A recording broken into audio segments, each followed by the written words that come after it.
요 이제 그렇게 이제 문화의 장벽이 이렇게 높아서 칸막이를 하고 예배를 드렸는데 이제 예배를 하잖아요. 예배를 들으면서 말씀을 들으니까 교회라는 공간이 남녀가 이렇게 내외하는 공간이 아니고 하나님 안에서 자유롭게 요즘 같으면 코이노니아 교제를 하는 공간이라는 걸 알게 되는 거죠. 그럼 이 말씀을 듣고 신앙이 점점 자랐다는 거죠. 신앙이 자라남과 더불어서 이 문화의 장벽은 어때요? 반비례해서 낮아졌다고 완전히 없어지는. 이거는 복음이 문화를 변혁시켜가는 그런 과정을 보여줍니다. 우리가 이제 저희가 1년에 한 3만에서 4만 명이 방문하는데 요즘에는 사실은 세계 교회 분들이 많이 찾아오셔요.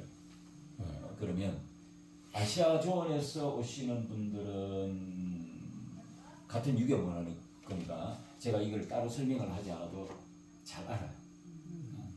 그런데 서구 교회에서 오시는 분들은 제일 궁금한 게 이겁니다. 이게 왜 있어야 되는지. 근데 여기 오히려 우리 한국 교회 사람들보다 더 많은 궁금증을 가지고 있습니다. 근데 여기에 대해서 제가 좀 더 깊은 이야기를 이런 문화와 복음과의 어떤 상관관계를 제가 좀 더 깊이 얘기를 이렇게 해드리면 이분들이 굉장히 중요한 반성적인 인사이트를 얻어간다. 그렇게 얘기를 합니다. 왜 그러냐면 우리 19세기 개신교 선교는 이제 19세기 본격적으로 또 많이 이제 활성화가 되는데 우리 서구 교회가 제3세기를 선교할 때 좀 타문화를 무시하는 공격적인 선교를 많이 했습니다. 이제 그런 부분에 대한 반성적인 성찰도 이제 그렇게 하고 간다고 얘기를 하죠. 근데 초기에 우리 한국 교회 선교사들이 한국에 온 선교사들이 여러 가지 이제 잘한 것도 있고 못한 것도 있는데 그 중에 이제 좀 잘한 것 중에 하나는 뭐냐면 우리의 전통 문화를 무조건 터부시하지 않았다. 이제 복음의 본질에 위배되는 것은 강력하게 좀 이제 제재를 했지만 비본질적인 요소들에 대해서는 어느 정도 용인을 해줬어요.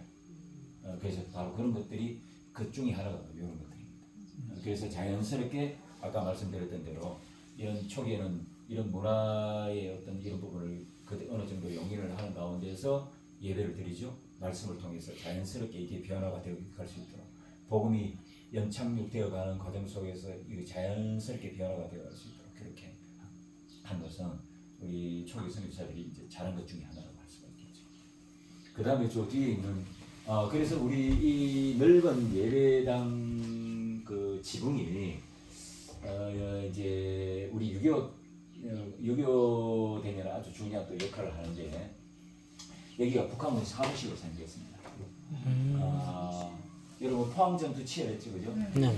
또 대구 낙동강 전투, 또 하나의 치열한 전투 현장이 영천 전투입니다. 요게 마지노선이었어요. 요게 무너지면 부산이 바로 함락이 되는데 여기도 이제 우리 영천에는 시가전이 아주 치열하게 벌어졌습니다. 근데 이제 북한군이 이 마을까지 추진을 했었어요.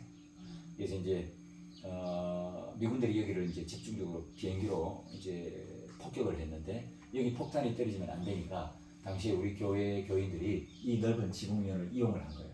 그래서 벽에 칠하는 하얀 벽가루를 가지고 영어로 철치라고 표식을 한 거죠. 교회라고 표식을 해서 그래서 이제 미군 조종사가 비행기를 몰고 와서 이제 공습을 하려고 보니까 이쪽은 교회가 있는 거예요. 우리가 지붕이 집 두 채를 다듬는 지붕이다 보니까 우리 마을에서 공중에서 보면 제일 먼저 눈에 띄는 지붕이 우리 자신의 지붕이었어요. 그래서 이런 특징을 이용을 해서 예배당을 잘 보존한 그런 일화도 있습니다. 그리고 또 하나의 중요한 또 공간이 뭐냐면 저 방이에요. 저 방이 예배당 뒤쪽에 방을 저렇게 만들어 놓은 것은 요즘에는 우리가 유아실, 잠옷실 이런 용도로 많이 사용하잖아요. 저 방은 여러분 뒤에 보면은 저기 우리 문을 들어놨죠. 네. 이걸 들문이라고 합니다. 들문. 문을 이제 저 들문은 겹으로 되어 있는데 이렇게 밑으로 내려서 이렇게 펼칩니다. 양쪽을 내려서 펼치면 저 방은 저쪽에 또 출입문이니까 따로 독립된 공간으로 사용할 수 있겠죠. 여러분 한옥은 저런 들문을 통해서 공간의 열고 닫고를 자유롭게 하면서 공간 활용도를 높인 거예요. 이런 한옥의 특징을 예배당에 적용을 해서 이제 저 방을 예배 공간으로 사용하고 싶으면 들어 올리고 따로 독립된 공간으로 사용하고 싶으면 내려서 닫는 거예요. 그래서 독립된 공간으로 생각할 때는 제 방의 용도는 요즘 말로 하면 게스트룸입니다. 게스트룸. 옛날 표현을 하면 사랑방개념이에요. 그래서 누군가 손님이 와서 묵었다 하는 것이죠, 그죠? 그래서 저 방에는 첫 번째 우리가 기억해야 할 사람들이 누구냐면 초기에 선교사입니다. 선교사들이 이런 농촌 지역까지 이제 그렇게 자주는 아니지만 이제 교회를 관리하기 위해서 이렇게 올 때 선교사님들이 묵을 수 있는 공간을 우리 교회는 참 독특하게도 예배당 안에 저렇게 방을 만들었습니다. 대부분 다 예배당 바깥에 지는 것이 일반적입니다. 근데 우리는 저렇게 예배당 안에 만들어서 그렇게 했고, 저 방은 사실은 또 다른 중요한 인물들을 우리가 기억해낼 수 있는 방인데, 이거는 우리 한국교회가 망각하고 있는 역사이기도 해요. 저 방은 선교사님들보다 더 많은 분들이 묵었다 갔습니다. 그 사람들은 또 누굴까? 이제 이분들은 누구냐면, 여러분 한번 생각을 해보세요. 옛날에 이제 우리 초기에 복음이 전파되는 과정 속에 선교사들이 들어가서 저기 두메산골까지 들어가서 복음을 전하고 교회를 세워나가죠. 선교사님들의 사역만 가지고 이게 잘 가능했을까요? 잘 안 되겠죠. 선교사들은 외국에서 온 분들이니까 여러 가지 핸디캡이 있겠죠. 언어적인 부분, 또 돌아다니는데 길도 잘 몰라요. 우리 문화를 모르면 자칫 목숨을 잃을 수도 있습니다. 그래서 초기에는 어떤 선교사를 막론하고 자신들의 선교 사역을 훨씬 더 효율적으로 잘하기 위해서 현지인들의 도움이 필요했던 거예요. 그래서 선교사들은 자기 선교 사역을 돕는 도우미를 채용을 했습니다. 이 사람들을 영어로는 직분 이름을 영어로는 헬퍼라고 했습니다. 돕는 사람. 그래서 우리 말로는 도울 조자, 일사자 사용해서 조사라는 직분자들이 있었어요. 그래서 이제 초기의 선교사들은 이 조사들을 채용해서 자기 선교 사역을 이제 펼쳐 나갔던 것인데, 참 놀라운 거는 선교사들이 한국에 와서 이 조선 땅에 와서 이제 선교를 하려고 조사를 채용하려고 보니까 이미 예수를 믿고 있는 사람들이에요. 자, 조사를 채용하려고 A 하려고 보니까 A라는 사람은 예수를 믿고 있어요. B라는 사람은 전혀 몰라. 누구를 채용할까요? 아는 사람은 하겠지. 그래서 보니까 이 사람 참 놀랍게도 이미 예수를 믿고 있는데, 더 놀라운 거는 이 사람들 중에 이 사람들이 벌써 복음을 전하고 있더라는 거지. 선교사에 앞서서.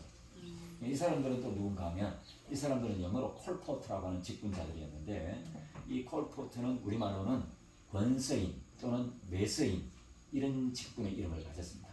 권서라고 하는 것은 권할 권자, 책서자, 성경책, 또 신앙서적 이런 것이고, 이제 판매한다고 해서 또 매서인이라는 이름을 또 직분 이름을 가지게 됐었어요. 그래서 모든 조사가 다 그런 건 아닌데, 조사를 채용하려고 보니까 더러 이런 사람들이 있더라는 거야. 그럼 이런 사람들을 우선적으로 채용하겠죠. 그래서 우리 초기 한국교회 역사에서 우리 선교사들을 도왔던 중요한 우리 천믿음의 선조들이 이제 직분을 가진 이 천믿음의 선조들이 있었는데, 그분들이 권서, 조사 이런 분들이에요.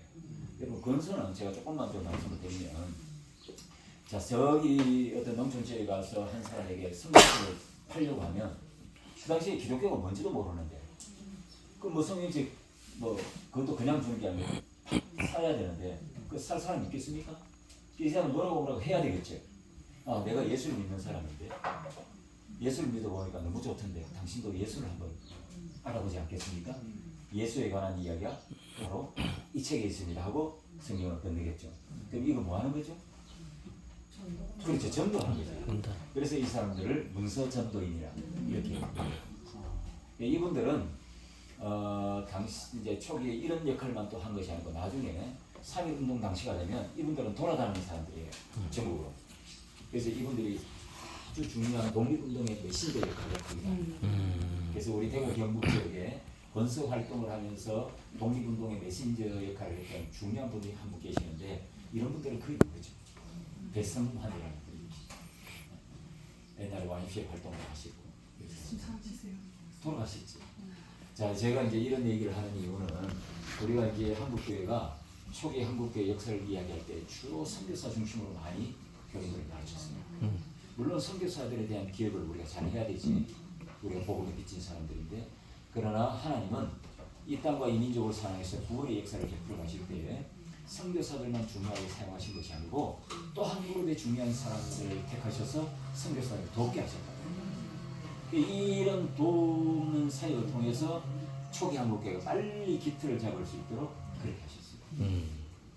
예를 들어서 여러분, 조사한 사람이 어떤 역할을 또 더 감당을 하냐면, 조사라고 할 때 도울 조자 입사자 사용했다 했죠. 단순히 선교 일을 돕는 일을 했어요, 처음에는. 자, 그런데 옛날에 자 이런 농촌 지역까지 선교사들이 매주 오지를 못해. 왜냐하면 교회는 자꾸 세워지는데 선교사는 부족해요. 자, 그러면 어떻게 하겠어요? 선교사들이 여러 교회를 함께 순회하면서 관리를 했거든. 그런데 선교사가 오지 않는 주일에도 예배는 드려야 되겠죠. 그렇잖아요. 그러면 선교사가 오지 않는 주일에는 예배는 누가 인도를 할 것이며 설교는 누가 해요? 아직 한국의 교역자들이 배출이 되지 않았을 때, 교회 안에 훈련받은 성도가 아직 없었을 때, 그때 이제 선교사들이 이 조사들을 집중적으로 훈련을 시켜서 옛날에는 조사 사경이라는 게 따로 있었어요. 그래서 설교를 할 수 있을 정도로 그렇게 훈련을 시킵니다. 그래서 이런 선교사가 오지 못하는 주일에 이 조사들을 보내서 예배를 인도하고 설교도 하고 교육의 일까지 감당하게 했던 거예요. 그래서 아까 일사자를 여러분 목사라고 할 때 사자는 스승사자를 쓰거든요. 그 일사자에서 스승사자로 성격을 시킵니다. 한 사람의 조사가 얼마나 다양한 일을 합니다. 그리고 여러분 한번 옛날로 한번 돌아가 봐요. 상상을 한번 해보시라고. 옛날에 외국인들을, 선교사인 외국인들이, 이런 외국인들을 주로 접하는 공간은 개항장 정도였습니다. 이런 내륙 지역에는 외국인들 보기가 힘들죠. 그런데 어느 날 갑자기 외국인이 선교사가 와서 코도 크고 키도 크고 막 이 브라만 사람이 복음을 전한다고 이렇게 타고 오면 그게 쉽게 접촉이 되겠어요? 우리 교회 같은 경우에는 제일 처음에 복음을 받아들인 분이 이 권한중 장로님이라는 분인데, 이분이 거느리고 있던 식솔들이요, 이분은 배운 사람이기 때문에 제일 처음에 이 길을 가다가 아담스 선교사를 만납니다. 이 아담스 선교사를 만나, 이분은 이제 좀 배운 사람이기 때문에 저 사람이 이제 외국인이라고 뭐 선교사님 뭐 대충 이해하는데, 나머지 식솔들은 막 혼비백산에서 도망가요. 제일 처음에 만나서. 그래서 이런 접촉이 잘 안 될 때에 누군가 또 중재를 해야 되죠. 이 사람은 우리를 해치러 온 사람이 아니고 기독교라는 이제 이걸 전하러 온 사람이라고 안심을 시키고, 또 다니는 곳곳마다 또 먼저 이렇게 전도지를 나눠주고 복음을 전하고 했던 이런 다양한 일들을 이 조사들이 그렇게 이렇게 감당을 합니다. 이런 또 다른 측면에서 귀하게 쓰임을 받았던 우리 첫 믿음의 선조들이 이렇게 하나님께 쓰임을 받았던 이런 것도 우리가 잘 기억을 해야 되겠죠. 왜냐하면 이런 것들은 굉장히 중요합니다. 그 사람은 하나님의 역사를 바라보는 창이죠, 그죠? 이제 이 창을 통해서 우리는 하나님의 역사를 바라보는데, 그러면 우리 이 땅 가운데 베풀어진 구원의 역사, 하나님의 역사를 이렇게 바라볼 때 선교사라는 이 창도 있지만 또 우리 첫 믿음의 선조들이 또 창이 있죠, 그죠? 한 창으로 보는 것보다 두 창으로 보는 것이 훨씬 더 정확하고 풍성하게 보이겠죠. 그래서 이런 것들이 중요하다.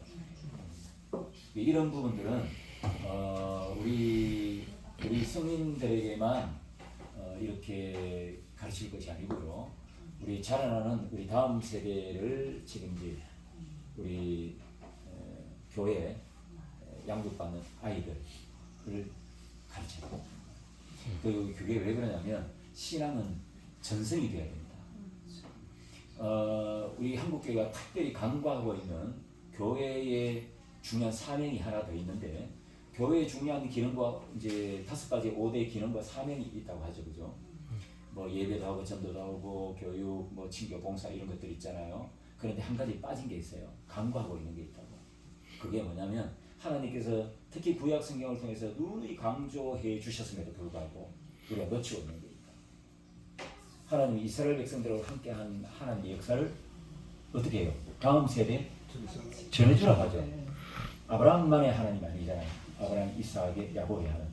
이 신앙은 전성의 사명을 가지고 있습니다. 교회는 이 신앙은 전성이 되어야 되는데 교회는 이 전성의 사명을 간과해서 안 된다는 거예요.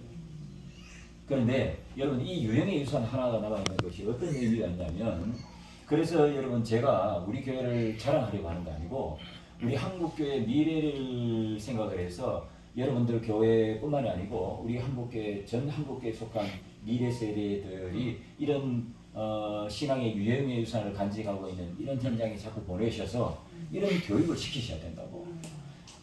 신앙을 우리 하나님께서 함께 하신 이 땅에 어떤 구원의 역사가 있잖아요. 이걸 우리 다음 세대에 전할 때 여러분들이 그냥 말로만 전하라고 이게 아니에요. 옛날에 이스라엘 백성들이 요단강을 건너죠. 요단강을 건너고 난 다음에 하나님께서 또 뭐라고 말씀하십니까? 이 요단강을 건너가는 하나님의 역사를 너희들만 누리지 말고 다음 세대에 전하라고 하죠. 근데 그걸 말로만 전하라가 아니고 어떻게? 요단강에서 12돌을 가져와서 이걸 길가에 세고 이걸 기념해서 전하라고 하는 거예요. 이 12돌이 뭐냐면 우선적으로 이스라엘 12지파를 상징하지만 또 다른 의미가 뭐냐면 이스라엘 백성들을 요단강을 건너게 하신 하나님의 역사를 증거하는 구체적인 증거물입니다. 증거물. 이걸 다른 말로 얘기를 하면 신앙의 유형의 유산이라는 거예요. 신앙은 유형의 유산이 있고 무형의 유산이 있습니다.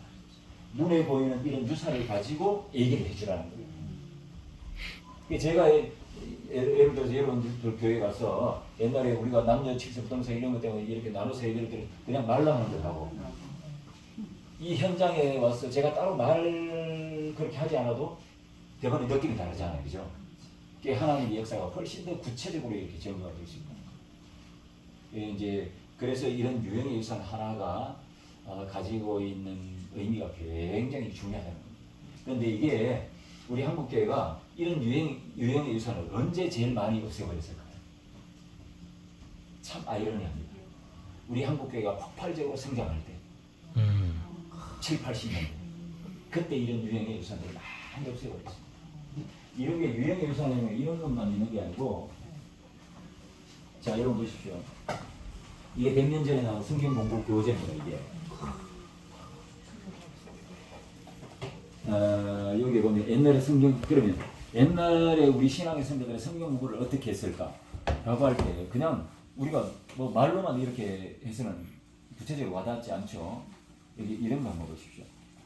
자 여기 보시면 주의 말씀은 내 발에 있더니 이렇게 합니다. 그림으로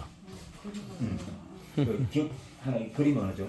이미지, 말씀을 이미지화시켜요. 요 그림을 딱 보는 순간 말씀이 어때요? 잘 각인이 되겠죠. 옛날의 성경 공부의 중심은, 요즘은 말씀을 어떻게 하면 이해할까? 이해가 중심이에요. 옛날에는 이해보다 암송을 먼저 했습니다. 암송을 먼저 강조했습니다.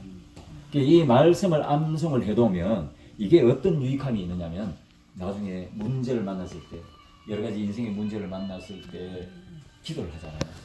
이 기도할 때 말씀을 받아요. 이걸 레마의 말씀이라고 합니다.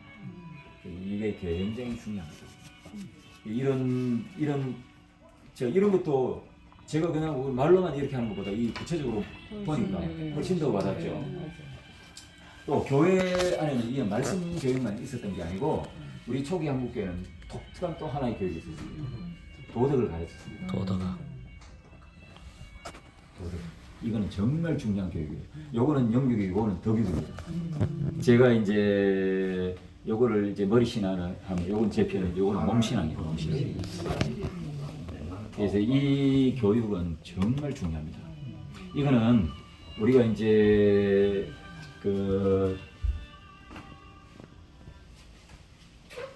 이거는 뭘 또 어떤 의미를 가지고 있냐면,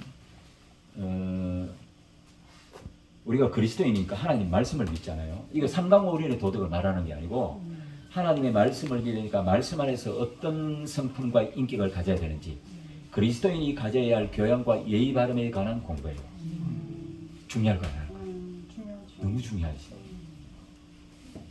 그러니까 이제 이게 단순한 그리스도인다운 교양과 예의 바름, 이게 최종적인 목적이 아니고 요 뒤에 보면 타인과의 관계가 나와요. 타인에 대한 본분, 이게 나옵니다. 이거는 뭐냐면 그리스도인다운 이 교양과 예의 바름을 가지고 우리가 타인들과 관계하는 삶을 살아갈 때 뭔가 그리스도인다운 선한 영향력을 미쳐야 된다. 그 예수님께서 말씀하신 너희는 소금과 빛대라고 하셨는데 세상의 소금과 빛이 되라고 했잖아요. 그거가 똑같아요. 굉장히 중요해요. 이게 옛날에는 우리 초기 한국교회 목사님들이 설교를 이렇게 조사를 해보면 영육과 덕육을 함께 강조한 설교들이 있었어요. 근데 이게 언제부터 사회적으로 이게 어떤 결과가 왔냐면 요즘 교회 교육들이 이게 사라지다 보니까 여기 수많은 주일학교가 옵니다. 그러면 여기 주일학교 아이들이 이제 앉아서 막 떠들죠. 그럼 제가 아이들은 뭐 다 그렇지. 제가 그래요. 여러분 예배당에 처음 들어오면 제일 처음에 뭐를 해야 돼요 하면 기도요 그래. 자 이제 여기로는 알고 있죠. 근데 몸이 따라주지 않는 거예요. 지금 대부분의 교회 교육이 이렇습니다. 이 신앙이 머리로는 알고 있는데 이게 몸이 따라주지 않는 이렇게 교육을 시키면 나중에 이 아이들이 성인이 됐을 때 신앙 따로 삶 따로 100%입니다. 이런 것들은 우리가 한번 잘 또 고민을 해봐야 되겠죠. 그래서 제가 이제 주일학교 교사들 좀 제가 강의를 할 때 좀 강조를 하는 것이 뭐냐면 이런 것은 우리 시대에 좀 고민을 해서 우리 시대 우리 교회에 맞는 덕육들을 우리가 좀 재창조를 해야 돼요. 이거는 교육자에게만 맡겨두면 안 됩니다. 교육자와 함께 특히 교육을 감당하고 있는 우리 교사님들이 있다면 같이 우리 교회에 맞는 덕육이 뭘까 이런 걸 좀 고민해서 그렇게 좀 이런 교육을 회복해야지만이 이게 우리 한국 교회가 그냥 우리가 부흥이라고 하는 것은 그냥 구호만 외친다고 되는 게 아니죠. 보다 근본적인 원인을 우리가 좀 역사 속에서 캐치를 해서 그 문제 해결을 하고 개선을 해나갈 때에 제대로 된 부흥을 우리가 기대할 수가 있는 거지. 그냥 구호만 한다고 되는 게 아니에요. 구호만 외친다고 되는 게 아니죠. 이제 역사라는 게 이만큼 중요한 거예요. 오늘날의 역사는 이제 우리 현재 거울이라고 하잖아요, 그죠? 그래서 현재 여러 가지 문제점들이 다 우리가 역사를 살펴보면 거기에 원인들이 다 있다. 이런 교육들은 참 우리에게 알려주는 증거가 참 큽니다.